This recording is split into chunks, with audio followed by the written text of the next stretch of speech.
What's up, everybody? I'm Brian I'm Alex Richard. Clark. I'm Richard. And this is I Love You 3000 Minutes, the podcast that traveled back in time to make its way through the entire Infinity Saga one glorious minute at a time. Let's snap into minute 11 of Iron Man 1. I'm never going to make that joke again. Except the Infinity War. Alright, so first thing, I want to give 3 stories about the 3 people who just spoke in the first half of this.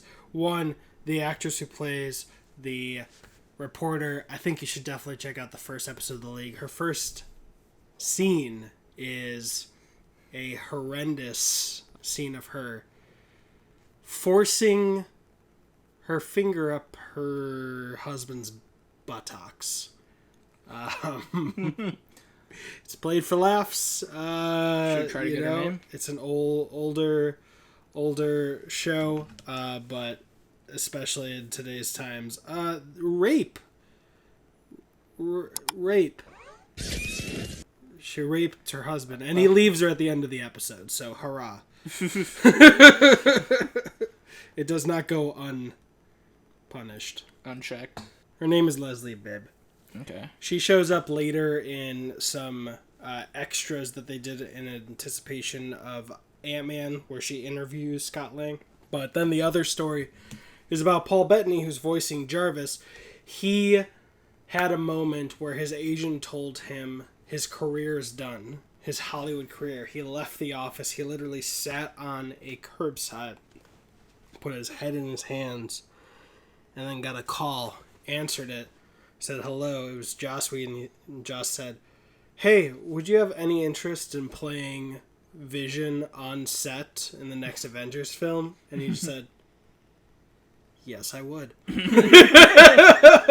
Like, he literally had a heartbreak and then savior moments. And the third one is, I'm sure a lot of people have seen this, but Gwyneth Paltrow, when she showed up on The Chef Show, which is co-hosted by Jon Favreau, who directed and wrote Chef. I don't know if he co-wrote it. Mm-hmm. And also the first 2 Iron Man movies. She completely forgot that her cameo in Spider-Man Homecoming was in Spider-Man Homecoming. She thought that was all Infinity War.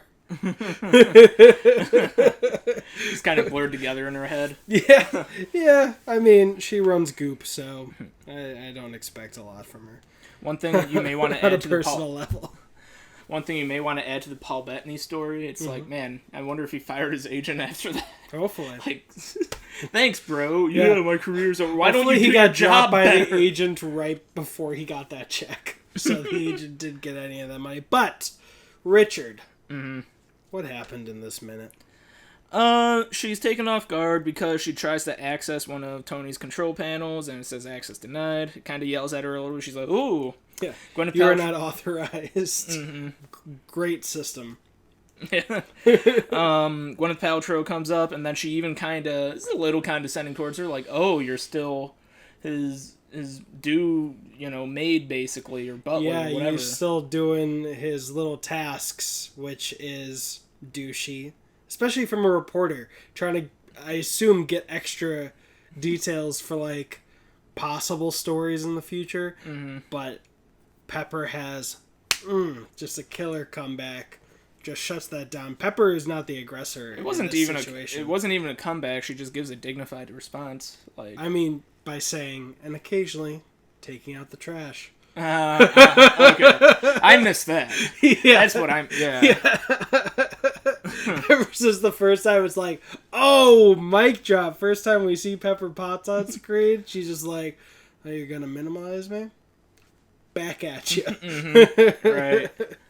And then Tony Stark is so eventually it goes into Tony Stark's garage. He's working on an engine. We see him being the mechanic, as he's called by the kid in Iron Man 3, a tinkerer. A scientific person, all right, and a workman, all right. He's getting his hands dirty on something that all guys like to do, and right there, guys get to feel a little bit like Iron Man, like, hey, I like to work on that stuff. Two things. The best part of Tony is also the worst part. He's always working.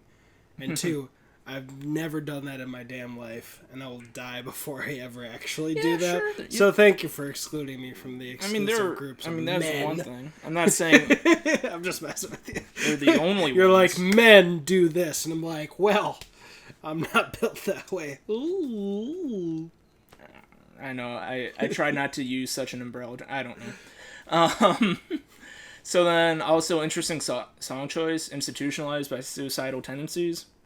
I'm wondering if that's somehow trying to speak on his mentality right now, but we're going to have to watch more minutes to get more context. What's the insight? Because I'm not familiar with the group. I know this song from this scene, but... Well, it's just like a dude going crazy, and like he's saying, "You're not going to tell me what to do," and he's like, You're trying to throw me in an institution. Screw you! I went to your schools, your churches, blah blah blah." Kind of like a isolated person who can't be controlled. A little bit of an isolated person, yeah. Yeah. I mean, you've got some pretty important points there. So, that was my dissection of what you just said. Yeah. And so that's why I was saying it might be a little bit of a reflection on what's in his head. All right, nice. And then, all right, so then the final part is we get a tease of him building the Iron Man suit later, or at least how he will, which is in tandem with Jarvis. Jarvis helps give him an exploded view of the things he works on, including just this engine. But it has Stark Industries in the top left-hand corner, and then it has components view, monitor, and just a bunch of other statistics.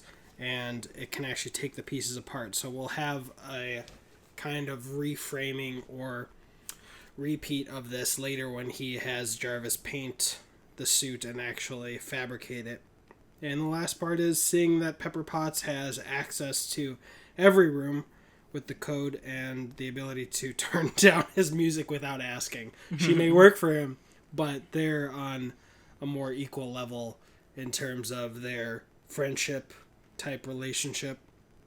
She has no qualms about doing that. And then we see he's getting dirty because he's got what kind of rag is that? A ShamWow? No, just a chamois, whatever. Just a rag. Yeah. And we see flames on his vehicle. But yeah, is this the same? No, this isn't the color scheme of his suit. Just the hot rod red that he'll ask for later. He's showing a little more respect for the pieces that he's taking apart than he will in the cave. But yeah, that was minute 11. Can I add one more thing? Yeah. So, considering Pepper and Tony's relationship at this point, I'm kind of fuzzy on what their relationship was at this point. Find it pure, just professional. Just pure professionalism? Okay. Like, they seem to have a friendly history, kind of like him and Rhodes. Mm-hmm. Right. So I'm still waiting for, her to pass away and him make that romantic gesture to Rhodes. Right. She's the only thing keeping them apart. I'm convinced of it. But then, yeah, no, I was just gonna say it'd be really awkward if she, if they did sort of have feelings for each other, but like they were just unrequited at that point, and then she has to take out his trash. Like, I feel like it's not the unrequited or the unspoken love that Peter and Gamora have for each other, where there's resistance. Mm-hmm. Maybe it's just not realized yet. Right. And maybe unrequited was too strong of a word, but yeah. Cool beans. Mm-hmm. Good to go? Yep. All right, what was our outro? There was something. I'm Richard. Yeah, I'm Brian, but... We've got an army. Oh, yeah. Yeah, you've got an army. You've got an army.